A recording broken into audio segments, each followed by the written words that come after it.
With that, I'd like to call the Intergovernmental Affairs Committee to order. Madam Clerk, would you please call the roll? Alderman Valmer, Alderman Couture, Alderwoman Middlebrook, Present. Alderwoman Rice, Present. Alderwoman Peel, Alderman Stevens, Here. Alderman Grass, Here. Chair Spencer, Present. Alderman Valmer, Alderman Couture, Alderwoman Peel. We have five present. We have a quorum. Thank you, Madam Clerk. With that, I'd to entertain a motion. The first order of business is approval of the minutes from Tuesday, December 6, 2022. I'll entertain a motion on the approval of those minutes. I move that we approve the minutes from the aforementioned date. Second. With that, Madam Clerk, would you please call the roll? Alderman Valmer, Alderman Couture, Alderwoman Middlebrook, Aye. Alderwoman Rice, Aye. Alderwoman Peel, Aye. Alderman Stevens, Aye. Alderman Grass, Aye. Chair Spencer, Aye. Alderman Valmer, Alderman Couture. We have 6 aye votes.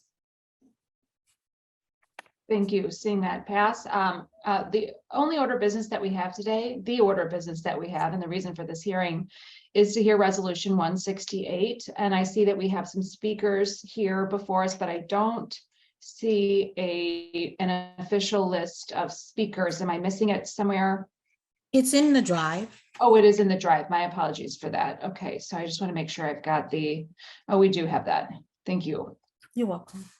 Okay, excellent. So with that, I'll turn it over to the sponsor, Alderwoman Clark Hubbard, to introduce the resolution before us today.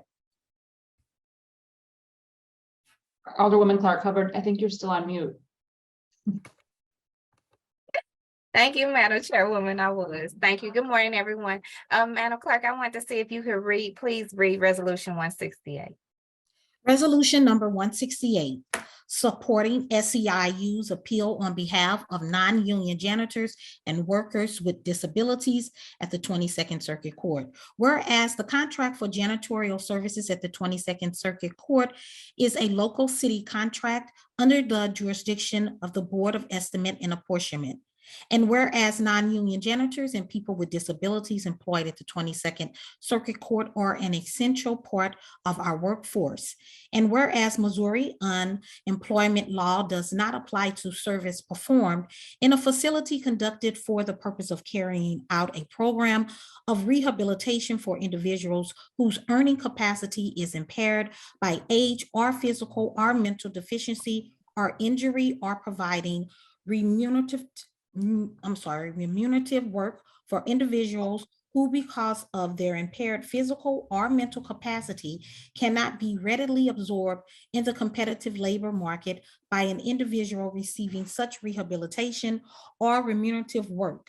Missouri Rev. Stat 288.03494. And whereas Challenge Unlimited evokes that state law exemption denying janitors with disabilities at the 22nd Circuit Court access to unemployment insurance, UI benefits, and whereas in contrast, UI benefits are provided to non-disabled janitors who perform the same services and labor as janitors with disabilities at the 22nd Circuit Court. And whereas it is in the best interest of our city to thoughtfully consider such important factors as the previous conduct, honesty, integrity, skill, business judgment, and experience of prospective contractors during the request for proposal process. Now, therefore, be it resolved that is in the interest of our city to contract janitor services with a responsible provider at the 22nd Circuit Court that will uphold the highest industry standards. And be it further resolved that the Board of Aldermen supports challenged unlimited workers striving to organize a union that will provide job protection and equality for all hardworking janitors at the 22nd Circuit Court. Introduced this day, 12th day of January 23rd, by the Honorable Shameen Clark Hubbard, Alderwoman 26th Ward. Thank you, Madam Clerk. So I think I believe clearly the resolution speaks for itself, and we all are here in our responsibility and our positions and our platforms to use our voices in advocacy and in support for this resolution and the movement, hopefully, that this resolution will create. So with that, Madam Chairwoman, I want to see if I can call up my first speaker, if we can call up my first speaker. Please do. I think I'm not sure. Are you going to swear him in or the? Oh, that's right. Excuse me. So the first speaker on our list here is Miss Belinda Belinda. Hutchinson. Madam Clerk, would you mind swearing in our speakers here today? Do you, okay? Are we going to do them all at the same time, or we're going to do them individually? Well, I think first we wanted to let Mr. Nim, Okay, and we can still swear them all in at the same time, but the order, I think we were going to go first. okay. Do, well, do Mr. we have Nim- all six? Do we have all six speakers here with us right now to swear in at the same time? I see Claudia, I see Mr. Nim, I see. No, ma'am, we do not. Okay, why don't we just go ahead? Why don't we just do it quickly before each speaker? So Alderwoman Clark Hubbard, you can call them in the order you prefer. I keep muting myself. Keep muting myself. I'm sorry. I will first go with Mr. Nim. Okay. Mr. Nim, could you raise your right hand? Do you affirm that the testimony you are about to give in this cause will be the truth, the whole truth, and nothing but the truth? I do so affirm. Thank you. Hello, my name is Ari Naaman. I'm here today to testify on behalf of the Service Employees International Union, an organization of 2 million members united by the belief in the dignity and worth of workers and dedicated to creating a more just and humane society.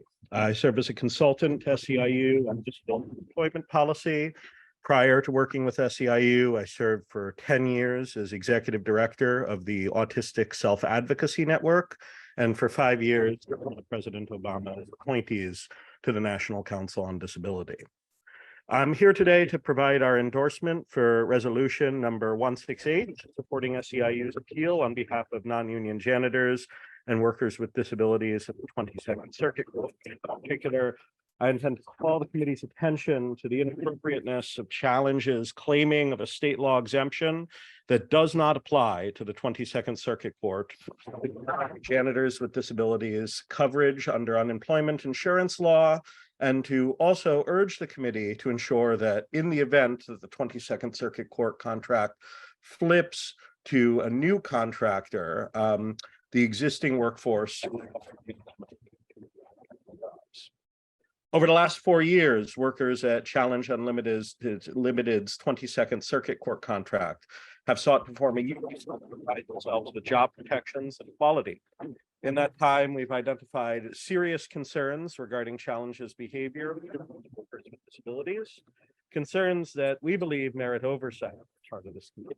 Among the many motivations the workers at the 22nd Circuit Court have to pursue unionization is Challenge's discriminatory distinction between workers with and without disabilities performing the same job.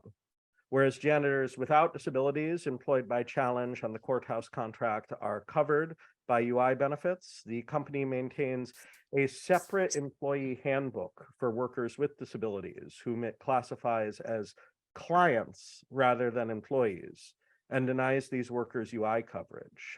I've submitted to the clerk a copy of Challenge's client handbook, which we wish to enter into the record. Page 51 of the client handbook indicates that challenge clients cannot get unemployment compensation if they stop working at a company site, as the company does not pay towards unemployment insurance on money earned for these workers. Challenge asserts its inclusion under a Missouri unemployment law exemption that exempts services performed in a facility conducted for the purpose of carrying out a program of rehabilitation for individuals whose earning capacity is impaired by age or physical or mental deficiency or injury, or providing remunerative work for individuals who, because of their impaired physical or mental capacity, cannot be readily absorbed in the competitive labor market by an individual receiving such rehabilitation or remunerative work. Challenge maintains that the 22nd Circuit Courthouse is covered by this exemption. However, the contract was awarded via typical procurement processes open to any qualified company and was not set up for the rehabilitation of people with disabilities. The work is conducted within the courthouse itself, rather than in any special facility for rehabilitation purposes. Challenges workers with disabilities are not subject to separate disciplinary or production standards, and workers with disabilities who have spoken to us have shared that they did not receive training or rehabilitation services while employed. With the exception of being denied access to unemployment insurance, they're effectively performing identical jobs to their non-disabled counterparts. Now, Challenge appears to operate the 22nd Circuit Courthouse contract according to rules it applies to contracts it possesses through the federal government's Ability One program. Ability One was established under the Javits-Wagner-O'Day Act to provide employment opportunities to persons with significant disabilities by setting aside contracts to nonprofit entities that predominantly employ workers with disabilities. Indeed, in paperwork Challenge has provided to its workers, the company mistakenly and inexplicably refers to the work at the 22nd Circuit Court as an Ability One program. But the 22nd Circuit Courthouse contract was not awarded by Ability One, nor under any other federal, state, or local program with the purpose of providing rehabilitation. Challenge has simply misclassified its employees with disabilities at the courthouse, subjecting them to discriminatory rules it unilaterally deems applicable. To be clear, SEIU believes the state law exemption is inappropriate altogether and should be repealed by the legislature. The modern disability rights movement has successfully challenged the idea that workers with disabilities require such exemptions to maintain their employment. Set-aside programs like Ability One are a holdover from the 1930s approach to disability employment policy, which assumed that workers with significant disabilities could not be employed by companies in the broader community. The Americans with Disabilities Act of 1990 set out different expectations, requiring all employers to not only avoid discrimination, but also to make reasonable accommodations for workers with disabilities, to meet their needs and engage in what is now described as competitive integrated employment. But such policy considerations are not required to assert what is plainly true. Challenge Unlimited's contract at the 22nd Circuit Courthouse was not awarded to achieve any rehabilitative purpose and is not covered by the state law exemption. As such, Challenge's denial of UI benefits to workers with disabilities is both discriminatory and illegal. It should not be allowed to stand. But this committee should also do more. The committee should do everything it can to see that Challenge's employees with disabilities at the 22nd Circuit Courthouse keep their jobs if another company wins the contract when it goes out to bid. SEIU urges this committee to insist that the incumbent workers, obviously including those with disabilities, be offered the opportunity to retain their jobs under a new contract. Given that this was the practice when Challenge won the contract in 2018, it only makes sense that such precedent continue to be honored. We wish to submit for the record documents from the 2018 contracting process, which I have provided to the clerk, substantiating this point. We would also note that in November 2021, the Biden administration issued an executive order and has proposed regulations requiring such worker retention on all federal contracts explicitly including Ability One contracts in these requirements. The city of St. Louis should follow its example. I'm glad to answer any questions the board may have regarding my testimony or the broader scope of disability employment policy, both as it applies to the situation at the 22nd Circuit Courthouse and more generally. Thank you very much for the opportunity to speak with you, and thank you for your time and consideration to these important issues.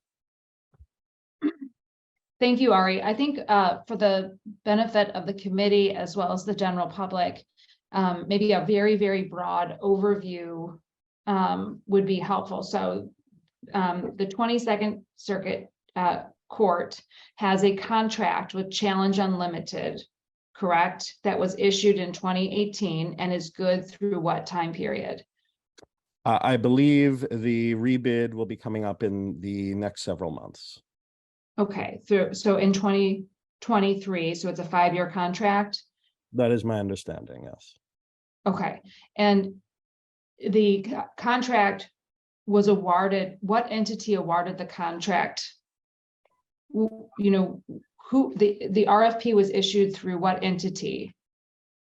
My understanding is it was issued through the court system. So did the 22nd Circuit Court get a budget from the city and then they issued their own RFPs, or did that process go through the city itself? Or do you know who issued the RFP to which Challenge Unlimited responded and was awarded? Our understanding is the court system issued the RFP. So we recognize that ultimately the court system is the entity conducting contracting. Having said that, our feeling is, given that this issue affects workers living in the city of St. Louis, the Board of Aldermen has an appropriate oversight role.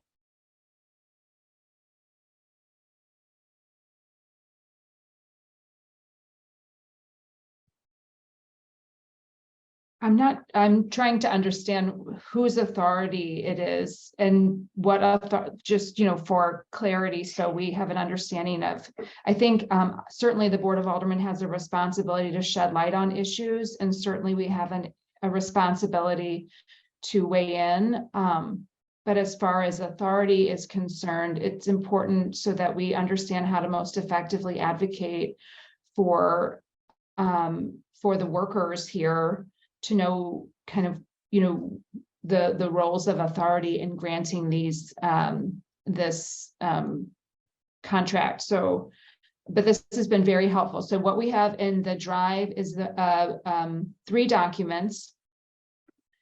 Thank you, Claudia. I see that. That'd be very helpful. Okay, so we have 3 documents, just for clarity for the general public here. We have a client handbook, which is an operations handbook. And this handbook is specific to those workers with disabilities. Is that right, Ari? That's correct. Yes. And is there a separate handout, a separate handbook that we may not have that is for workers without disabilities? That's correct. We can provide you with a copy of the employee handbook, which does indicate that workers without disabilities classified as employees do receive unemployment insurance benefits. Okay. Helpful, we can provide that to the clerk. Okay. Alderwoman Clark-Hubbard, do you prefer that we go, since there are some remaining questions and perhaps some of the other speakers may be able to kind of touch on some of those things, do you prefer that we have questions of the individual speakers, of the committee members, as we go through the speaker list, or would you prefer us to wait until maybe we've had the testimony to ask questions of the speakers in a more general sense? Thank you, Madam Chairwoman. Since Mrs. Spencer said she might be able to speak to some of the questions that we're having, I think maybe we should go ahead and let them speak, and then we ask our questions collectively afterwards. Okay, thank you, Mr. Naim. I appreciate your testimony here, and we'll, with the direction of the sponsor of the resolution, ask that Ms. Center come up next, and Madam Clerk, if you don't mind swearing her in. Could you please raise your right hand? Thank you. Do you affirm that the testimony that you are about to give in this cause will be the truth, the whole truth, and nothing but the truth? I do. Thank you. Thank you.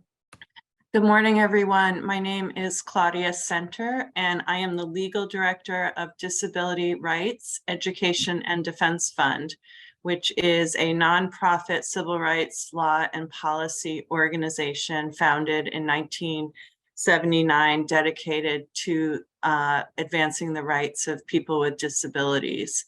And my organization was very active in the drafting and passage of the Americans with Disabilities Act.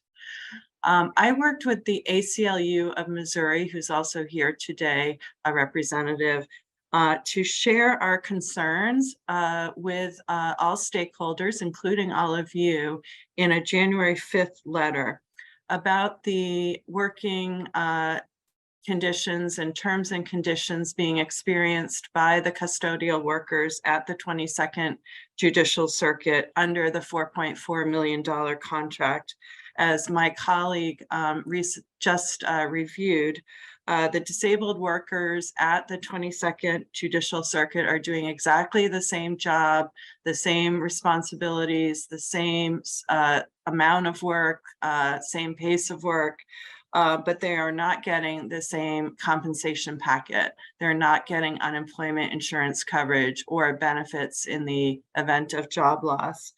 And unemployment insurance coverage and benefits are essential to our safety net, our social safety net. And we've found this particularly during the pandemic and other times of economic and social emergency. Unemployment insurance benefits save countless workers from hunger, from falling into poverty, from losing their housing. It's really critical. And the pandemic would have been far worse without unemployment insurance benefits as part of our social safety net. So I just think it's an incredibly important benefit that these workers who are doing exactly the same job are not getting. And so it should go without saying, but I will say it, it's unlawful to treat disabled workers worse, to give them a less valuable benefits package on the basis of disability when everyone's doing the same job. It's unlawful under the Americans with Disabilities Act, and it's unlawful under Missouri state law, your MHRA. So as Ari shared previously, the city of St. Louis does play an oversight function with respect to expenditures by the 22nd Judicial Circuit. I'm going to put, well, actually, you can tell me if this is permitted. I'm going to put a link to our January 5th letter in the chat to the hosts and panelists. So the reason that the city of St. Louis plays an important oversight role is that city officials have the authority to ensure that the expenditures by the court comply with applicable laws. And so we have a couple of case citations in our letter from the Missouri courts that explain that the city of St. Louis, or which essentially functions like a county because of your special status, that you may challenge budgets if they are unlawful or unnecessary, and that you are empowered to oversee how expenditures of the circuit court are made to ensure that they comply with state law. So there's an oversight that expenditures are necessary and lawful, to comply with state and federal laws. And so I think that because this form of disability discrimination is so overt, that it definitely is appropriate for you all, the city of St. Louis, to direct the circuit court that its expenditures on contracts should comply with these very basic laws. So that's why I think that you all play a role as an overseer to make sure that expenditures are lawful. And so based on that analysis that the ACLU of Missouri and DREDF have done, we are urging you all to urge the circuit court to ensure that their contracts and expenditures comply with federal and state non-discrimination obligations. And, we are urging that steps be taken by all of the stakeholders to retroactively pay into unemployment insurance for the existing workers and to make sure that there's unemployment insurance coverage going forward, either under the last few months of the existing contract or under the new contract going forward. We also urge all stakeholders, including you all, to take all steps necessary to select a responsible contractor for this bid that is committed to upholding industry standards and complying with all state and federal laws, including the Americans with Disabilities Act and the Missouri Human Rights Act.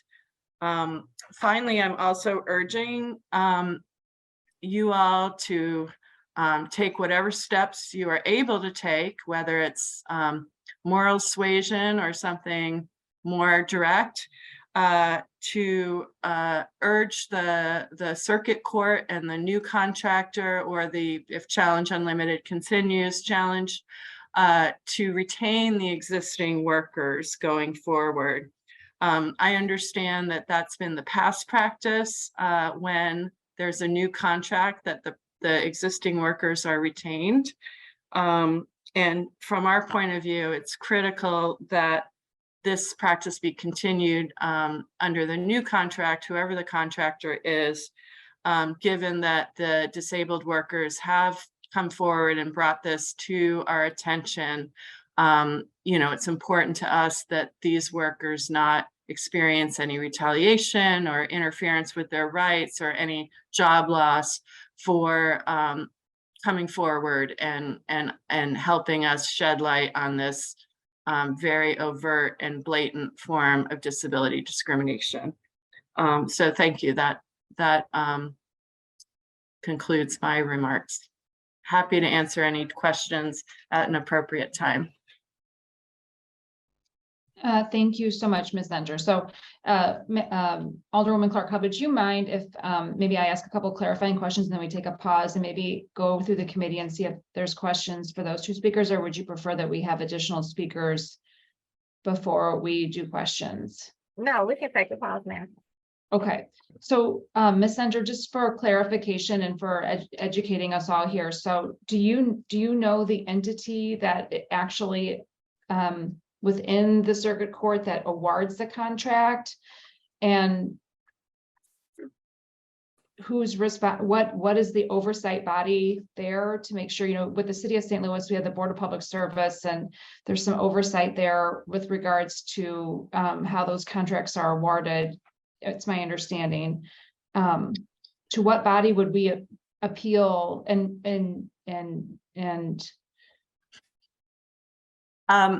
so I would say the presiding judge would be where we directed our letter. The presiding judge is ultimately, my understanding, responsible for the operation of the court. I'm sure there are other people in the hierarchy that review contracts and conduct administrative functions. But I don't have more information about that, although I imagine that my colleagues with the ACLU of Missouri and other more locally active stakeholders can provide more information. If I may add one quick point, I briefly consulted with my SEIU colleagues. And it's our understanding that the Board of Estimate and Apportionment also has authority over this contract in addition to the presiding judge. So our position, at least SEIU's position, is that communications on this should go to both sources, both the presiding judge, which I believe is now Judge Beth Hogan, and to the Board of Estimate and Apportionment. Okay, that's very helpful. Thank you for that. And just for full clarity, has there been communication to the Board of ENA here on these matters, and has this information been shared with those, with that board? So this is Claudia. Our letter of January 5 was sent to all of the aldermen, including all of the members of the Board of Estimate and Apportionment. And in that letter on page 2, we cite to all of the citations of the oversight role of the Board of Estimate and Apportionment, as well as the legal citations that the city / county has an oversight role that the expenditures of a circuit court are necessary and lawful. Okay, I think I appreciate that. And with that, I'd like to turn it over to the committee members for questions. Alderwoman Middlebrook. Alderman Volmer. I can't see who all is here right now. Alderman Coder. Alderwoman Rice. Thanks. I don't think that I have questions at the moment. So the resolution is pretty clear to me that we're saying that we are supporting these workers, and that we recognize that there's some fishiness going on here. But I hear what you're asking is for us to go further than the resolution, and to really put some more pressure on this contract, on Challenge Unlimited, to make sure that they're actually following the law, that if this is an unlawful contract, that we push a little harder. Am I getting that correctly, that's the ask this morning? That's correct. Yes. Our feeling is that as Claudia mentioned, these workers should be covered by unemployment insurance, both going forward, and that steps should be taken to provide coverage through retroactive payments for those workers who have already been denied it. And then crucially, in the event that the contract does not remain with challenge for whatever reason, we would want to see that, just as in the 2018 transition from clean tech to challenge, workers were offered the opportunity to retain their jobs with the new contractor, that would remain the case in the event that the contract flips from challenge to another contractor with different business practices. Okay. Got it. I don't think that I have any other questions exactly at the moment. Thank you for being in, for enlightening us on this. I did send Claudia, I sent the letter that you all sent us, and we did receive a letter from Challenge Unlimited as well. I sent that to the clerk just to be uploaded to the drive, so we all have all of these documents in the same place, so that hopefully we'll all be there. And I'm looking forward to hearing from the rest of your speakers. Thank you. Thank you, Alderwoman Rice. Alderwoman Peel.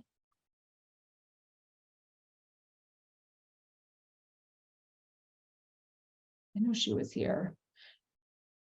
We can come back. Alderman Stevens. Yes, thank you, Madam Chair. I did just have a quick clarifying question myself. Ms. Center, while you spoke, you mentioned the ADA and the MHRA, so the ADA is federal, MHRA is state. That would be the Americans with Disabilities Act and the Missouri Human Rights Act. Is that correct? Correct. Okay. I used to work in public libraries, so I always like to clarify acronyms and initialisms and whatnot. So I just wanted to clarify and confirm that the MHRA you were referencing was the Missouri Human Rights Act, which, you know what, I'm going to be honest, is perhaps not as attended to as it should be with our state legislature, but that's not the point of this hearing. I'd like to thank everyone, the both of you, as well as all the other speakers, for coming today and for allowing the clarification. And Madam Chair, I would yield back. Thank you.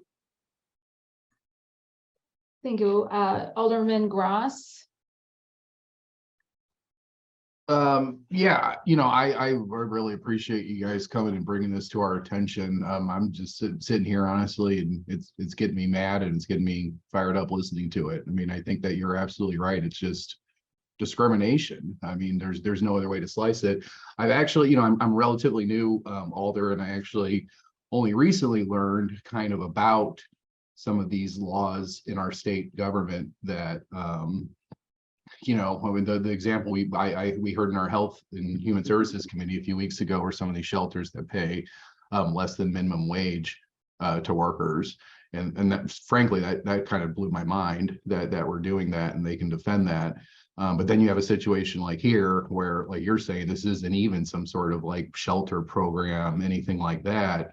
I mean, this isn't only discriminating, it's really exploiting, these workers and making them do, jobs that we as a society have said there need to be certain laws and requirements on, and there's, they're just exploiting these workers to say they don't apply. So, I will stand up against discrimination, every time, and I will certainly support workers. I have one question though, how do they even determine who is disabled or not when folks are applying, or are they hiring, like from pools on this, or for their program in particular, since it's not like a formal workshop, they're just kind of classifying people. I'm kind of wondering, how these workers, how they say, okay, this worker's disabled, this worker's not.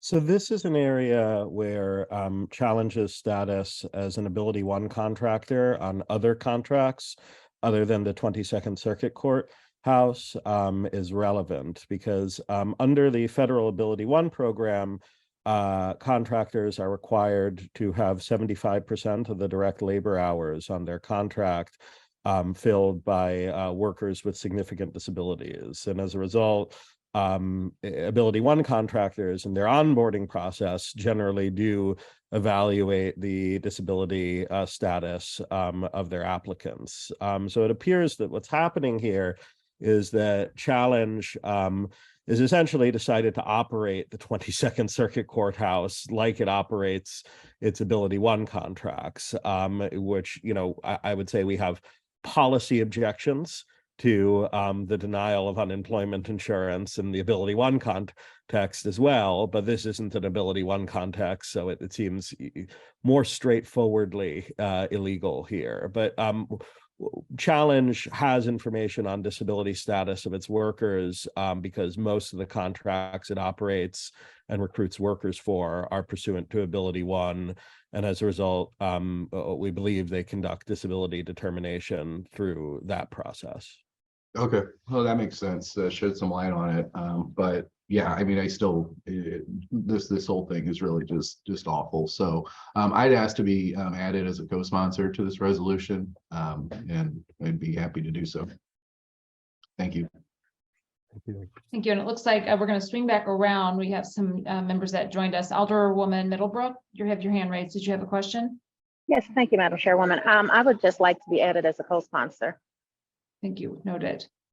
And then lastly, Alderwoman Peel, did you, looks like you're having some video issues here. Yes, thank you, Chair Spencer. I appreciate that this resolution is brought forward. I fully support it, and it is very disappointing regarding the discrimination that's happening in terms of ability and disability. So thank you, Alderwoman Clark Hubbard, for sponsoring this bill and bringing it forward.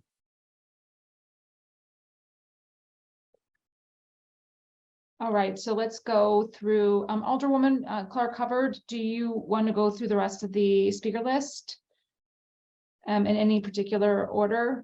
It looks like we have a few more speakers here. That may want to Chair speak. Spencer, I do see Alderman Narayan's hand up if you wanted to. Oh, I'm so sorry. I don't even see Alderman Narayan. Do we have? Yes. Do we have other members of the committee here? Oh, Okay, Alderman Ryan, yes, before we go on to other speakers, my apologies. Oh, Expanded my view here. no apology necessary, Chairwoman. I'm not on this committee, so I thank you for recognizing me. I just wanted to echo the sentiments of some of my colleagues and note that standing up against discrimination is important in every context. And I would ask that my name be added to this bill, please, or this resolution, please. Thank you. Thank you, Alderman Ryan, noted. With that, I'll turn it back to the sponsor of the resolution to call up additional speakers.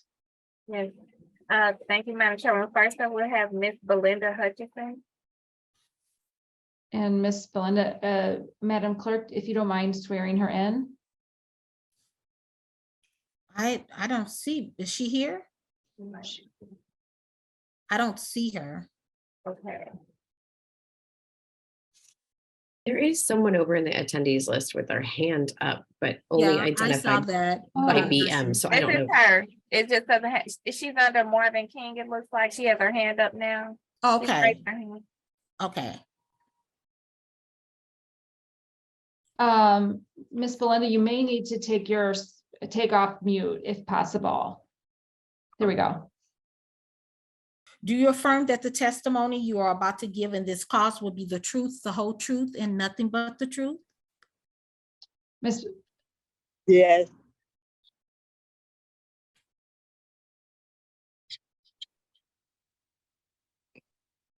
Go ahead and speak. Hello, everybody.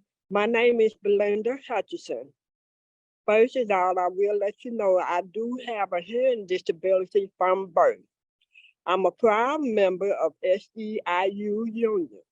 I have been in SEIU for 14 years.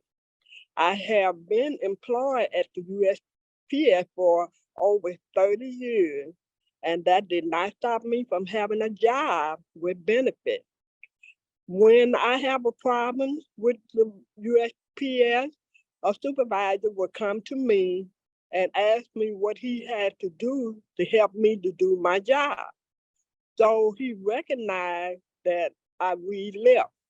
So he made it easier for me to have stuff written out what I had to do. So I know Marvin King had done very best to get employees to be organized a union, but Challenging Limited fired him from that. We need the court to hire a responsible union contractor so everyone can be in the union with better representation. We would like to thank Megan Green and Shaman Clark Harbin for all their support in this matter. Thank you. thank you, Miss Belinda. Alderwoman Clark Hubbard, did you want to call up the rest of your speakers maybe, and then we can do another round of questions? Sure. Next up, we have Mr. Marvin King. Mr. Marvin, I'll ask the clerk to please swear you in.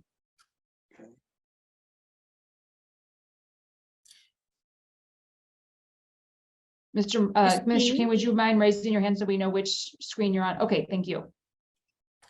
Do you affirm that the testimony you are about to give in this cause will be the truth, the whole truth, and nothing but the truth? Yes. Thank you. Mr. King, you're welcome to address the committee. Yes, my name is Marvin King. Challenge Unlimited, ex-Challenge Unlimited employee. I started working for Challenge Unlimited because of my disability. I got sick in 2020. I had a stroke on my left side, and my disability, I was paralyzed almost completely on my left side. I was told that I would never walk, talk, or do nothing again. So what I did, I right at the pandemic time that we had, I have a disability. I studied sometime during the disability during my disability. I was trying to get myself back to active working, and so I went to different programs for rehabilitation, and the rehabilitation during 2020 was kind of limited because of the pandemic. And so after I did my own program and got myself to the point that I could work again, I went to work for Challenge Unlimited, and I felt that they wasn't treating me right, and the benefits I wasn't getting because unemployment. As I had been working there for about 16 months, I realized that they didn't have no unemployment package set up for me just in case I get laid off. And I was doing the same work as everyone in the building, and I was one of their best employees, and I was dismissed due to, I believe, because I was acting leaning towards the union because I felt that I need somebody to represent me because I know I didn't have a great speaking ability. So, and when the union started talking to me and everything, we had a lot of communication going back and forth, and they explained a lot of things to me that I wasn't getting. Supposed to be getting training for rehabilitation, and the program with Challenge, and Challenge wasn't giving me no type of training. They are supposed to do evaluation every so often. I didn't get evaluated. I was given a employee's client handbook and told me to go to work, and I went to work, and I did my best because getting up in the morning is a challenge for me all together. It's not easy. When you get up, you put your shoes on and you go. When I get up, it's a challenge. So when it all boiled down, I started talking to my other coworkers. My other coworkers, they was interested in what was going on, but every time I turn around, my supervisors, they was telling me that I can't be talking about the union, I can't be doing this, and they was steady bringing up certain issues, and they started harassing me about my job performance, which in 16 months, I had no problem at all with my job performance. They were nitpicking and doing a little bit of everything to harass me and get me upset, in which I can't take stress because of my disability. And they stressed me out to the point that maybe I might have said some things and that wasn't proper, but I don't talk to people with a harsh voice. I try to be kind and nice to people because that's the best way to be. But they had really treated me badly, and then all in 1 week I ended up putting it short and to the point. All in 1 week I was fired. I was rolled up one day, fired by that Friday, and I don't feel that was right. So the union's been talking to me and working with me, and they were saying that we're gonna see if we can help me out and get me back my job or find some type of resolution to the job. So I would just like to thank everybody for coming together and listening to my story and supporting me. And my name is Marvin, and y'all have a good day. Thank you. Thank you, Marvin. And I believe we appreciate your testimony today. And then Alderwoman Clark Hubbard, I believe you have one more speaker. Is that right? Or do we have Yes. two? One more, Mr. Martin Wilson. Okay. Mr. Martin, if you don't mind, there we go. We've got your hand up. And Madam Clerk, would you mind swearing him in, please? Do you affirm that the testimony you are about to give in this cause will be the truth, the whole truth, and nothing but the truth?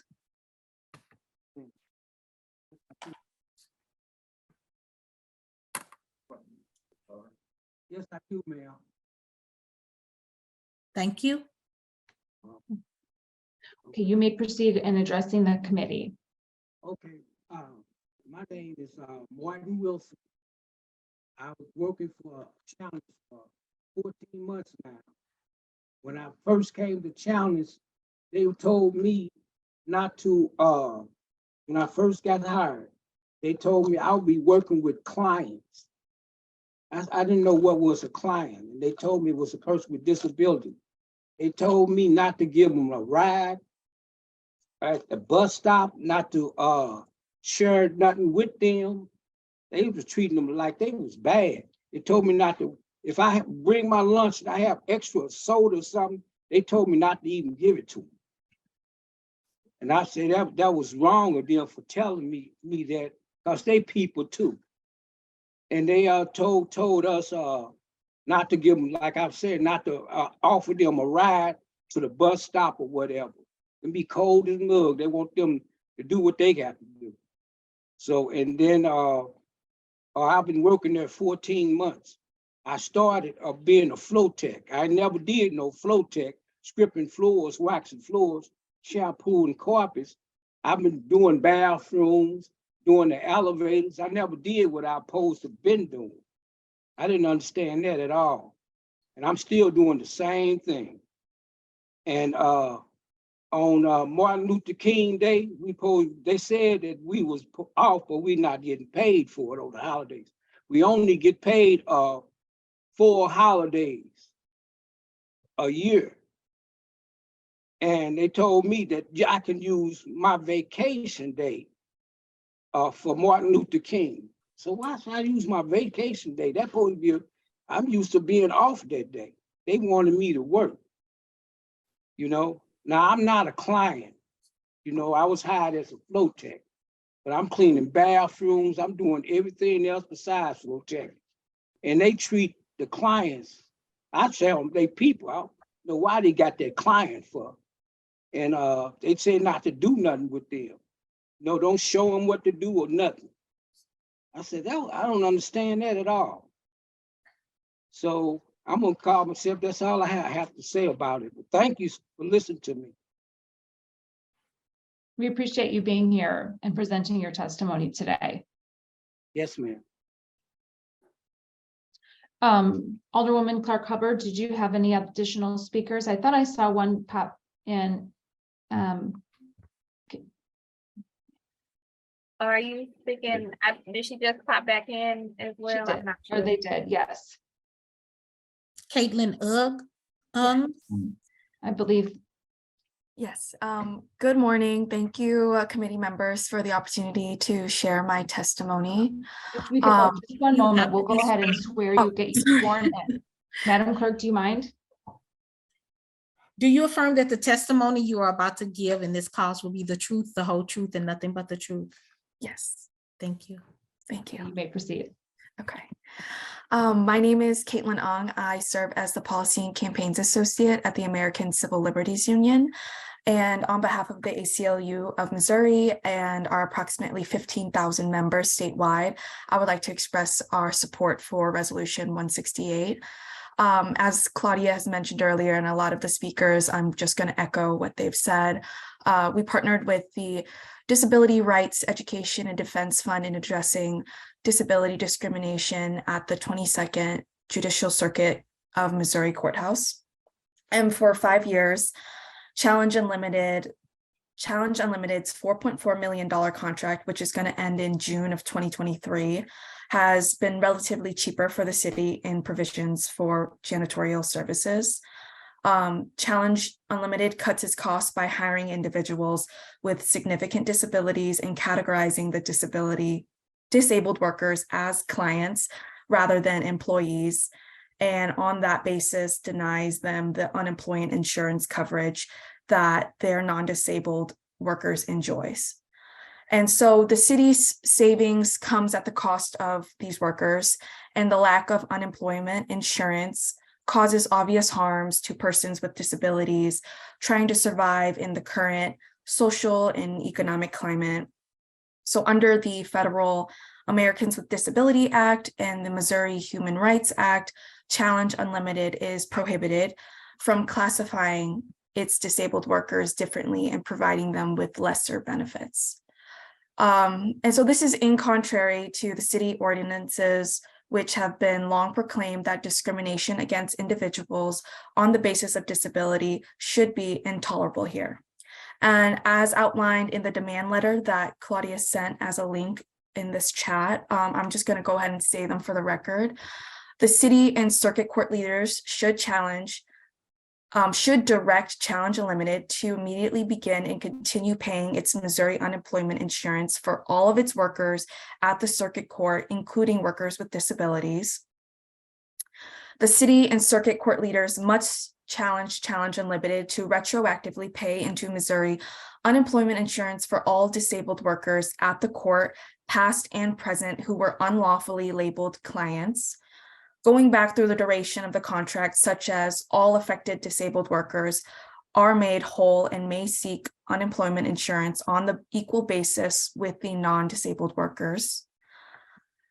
The third point, challenge unlimited in the circuit court in the city of St. Louis must take affirmative steps to communicate with past, present, and future custodial workers that they are entitled to unemployment insurance, even if they have been unlawfully mischaracterized as clients.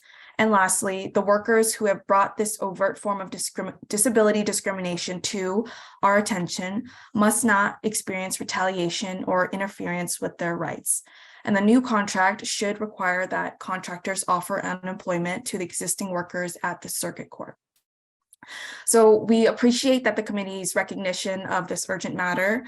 This resolution is a great step forward in taking affirmative steps to ensure that future custodial contracts for court facilities provide humane and lawful compensation packages to workers regardless of whether they are disabled.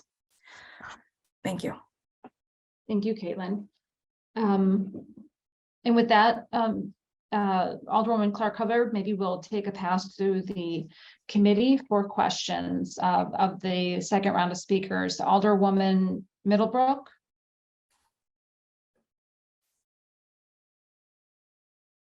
I have no questions. I'm sorry.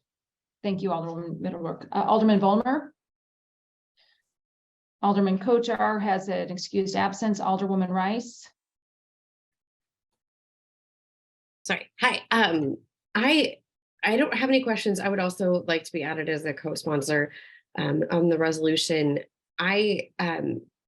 It's my understanding that this has been brought to the attention of the courts multiple times, of the board of E&A multiple times, and we haven't had action yet on the requests or the demands from the ACLU and from SEIU and from the workers here. And so I'm not sure exactly what the next step is if we as a committee want to, kind of adopt the letter from the ACLU, from the, I'm sorry, you had a great acronym, the dread of DRED, from you all, and say, this is what we need to do here, because it's, I think it's really interesting, the legal analysis on, what exactly is our authority here.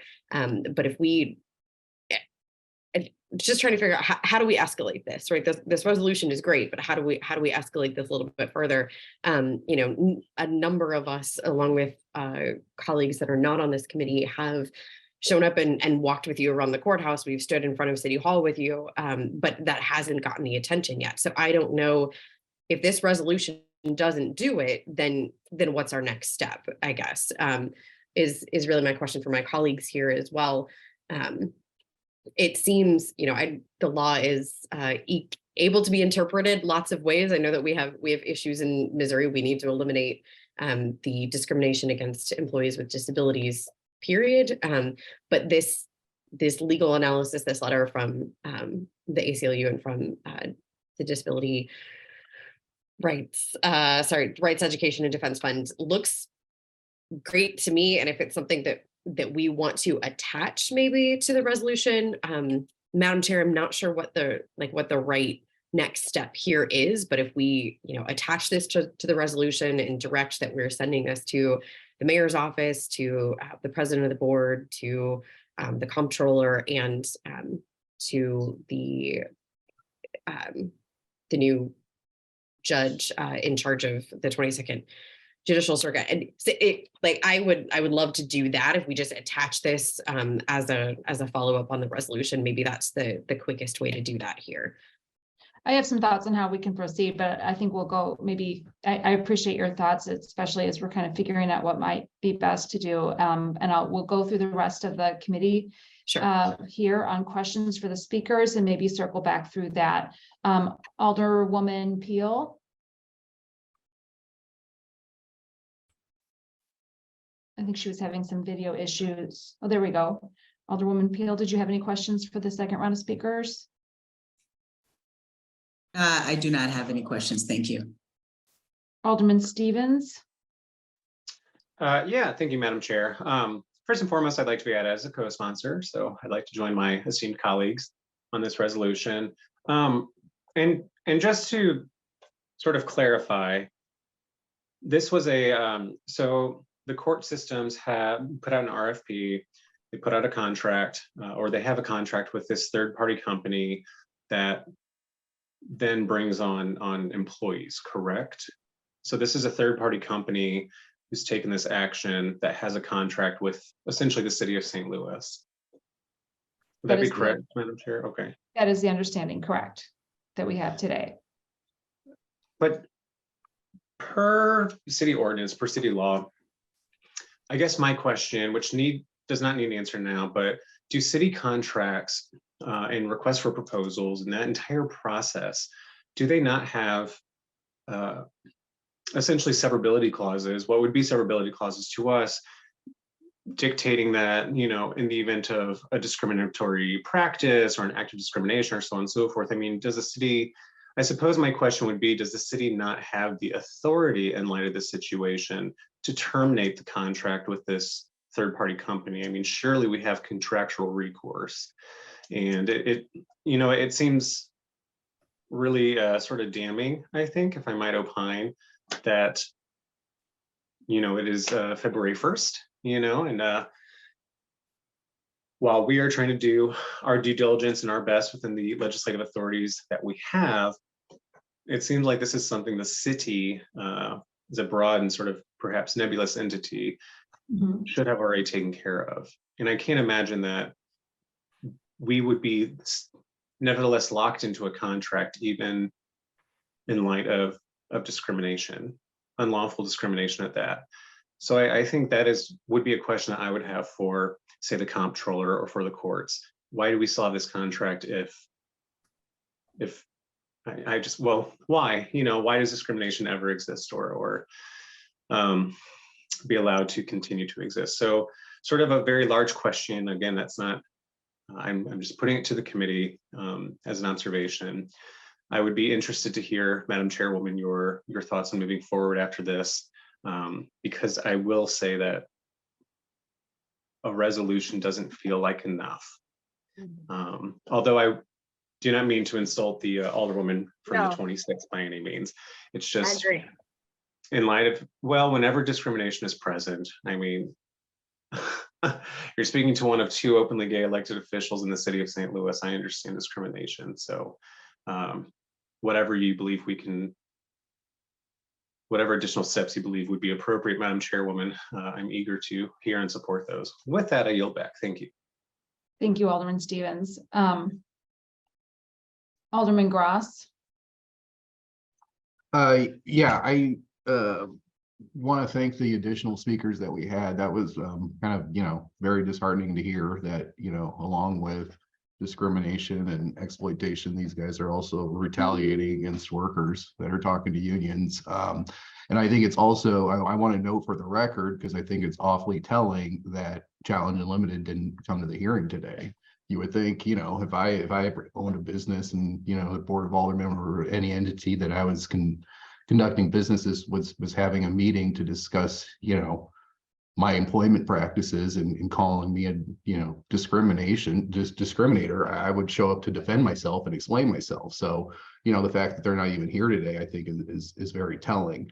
As I agree with the other comments, my only idea of a next step is, can't we just write an ordinance that says, anybody that contracts with the city, all those employees have to meet the standards of the MHA, the Missouri Human Rights Act and ADA and all other relevant things. I mean, can't we just, say baseline, every employee has to meet these requirements? It doesn't matter, if they try to have some exception for something else. I mean, that's just an ordinance we could pass requiring it. Just an idea. I'll be interested in my colleagues' further thoughts on next steps.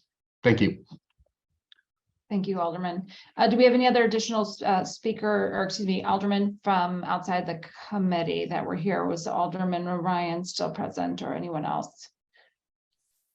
Okay. With that, I too want to echo Thank you to all of our speakers here. It takes a lot of courage to speak out against your employer, especially one that fails to provide basic level of protection to its workforce. You're putting your jobs, your livelihood, your families on the line to be here on behalf of yourselves and your family and your other fellow workers. So we really, really appreciate your time and the bravery that you are exhibiting by being here today and your camaraderie. Thank you to the other speakers here. Thank you to the sponsor for bringing this to our attention and shedding light on what truly, at least as the facts are presented here to this committee here, of really a shameful practice of the employer. And I have to say that I'm ashamed that our tax dollars are paying for a contract that fails to protect workers equally across abilities. And I'm grateful for the opportunity as a legislative body to weigh in and hopefully find some resolution and next steps as far as that is concerned. I think a couple of things were opined by the committee. Ending the contract, I want to say I have some concerns about doing that abruptly, Alderman Stevens, just because we do have an end in sight here with 2023 June. It's my understanding that we may have an opportunity here. I would hate to put the current workforce in jeopardy of losing their jobs immediately in that regard. But with respect to the upcoming contract and RFP, I think it is very critical that we figure out who issues that. It sounds like the Board of E&A is that responsible body. So directing our concerns and next steps and appropriate future behavior to that body. It sounds like previous communication to the Board of E&A has gone unaddressed. I think we should confirm that, but be willing as a committee and perhaps the full board to issue, in addition to maybe considering fully this resolution. It would be my suggestion that as a committee, we could work on a letter directed to the Board of E&A, directing the Board of E&A that the laws as it pertains to the state have not been, it appears to the best of our knowledge, followed with this contract, and that we would further request that the RFP that would be issued prohibit this type of contracting to take place, that we prohibit that RFP prohibit any employer that would be awarded the contract from treating its employees differently based on ability or any other measure that could be discriminated against, and that we direct the issuing body of the RFP to retain the workforce that we currently have, as was the practice, but that we direct them to include that in the RFP so that we can protect those workers that are still on the force. And with that suggestion, we could perhaps put together a letter on that behalf, and the alder persons that feel they can sign that with us would be welcome to do so. Alderman, the last suggestion from Alderman Gross about an ordinance, I think that is something we could consider. However, given the timeline where we are in the legislative process, seeing that we are unable to introduce further board bills this session, and that the contract's right around the corner, I think the best course of action would be to leave that to the next body, but be prepared as this body to issue that letter to the to the Board of E&A alongside hopeful passage of this resolution by the full board. And hopefully that can see a different process in the RFP moving forward for this next round. And I would be happy to work with the sponsor on that, and perhaps we can have some of the folks who have testified here today participate in drafting that. That would be my suggestion at this point. With that, again, thank all of our speakers here. I'd like to take a vote on passing the resolution out of the committee so that it can be considered by the full board. But before doing that, I would like to also direct the clerk to add my name as a co-sponsor as well. And with that, with no further, more further comment, unless anybody wants to comment on the suggestion I just made for our path of next steps. I'll take a hand raise so we don't have to go through a roll call if anybody had any comments on that. And with that, I'll hand it back to the sponsor for request for favorable passage of resolution. What number are we at here? 168. 168, excuse me, to the full board. I want to thank you for those recommendations for the next step. Madam Chairwoman, I think they were on point. I want to thank the speakers today for your bravery, for coming out and speaking out loud, using your voice and letting us stand with you in solidarity and amplify your voices here on this platform today. That's what we're called to do. Dealing with this kind of issue is a little personal to me, and not a little personal, it's very personal to me because I care for a disabled sibling, and I would absolutely want somebody to advocate on his behalf the way that we are advocating on you all's behalf today, and the commitment that we're making to stand in this gap and carry this on forward right in the next step. So with that, I absolutely ask my colleagues for a favorable consideration and do pass recommendation on resolution 168.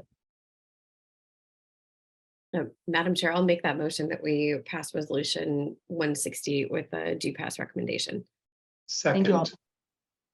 Seeing that, Madam Clerk, please call the roll. Alderman Varmer.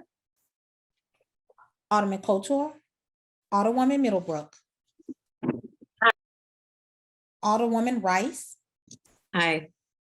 Alderwoman Peel. Aye. Alderman Stevens. Aye. Alderman Grass. Aye. Chair Spencer. Aye. Alderman Varmer. Alderman Couture. We have 6 aye votes. With that, congratulations, Alderwoman Clark Hubbard. We've passed resolution 168 to the full board with a due pass recommendation. Thank you all again for joining us today. With that, the last order of business, I think, is excused absences, of which we had Alderman Coder. I'd like to also recognize the other absent alders as excused for this committee hearing. And I believe we have no further business. So I'll entertain a motion to adjourn. I motion to adjourn. Second. Thank you. Thank you all again for your service to our city.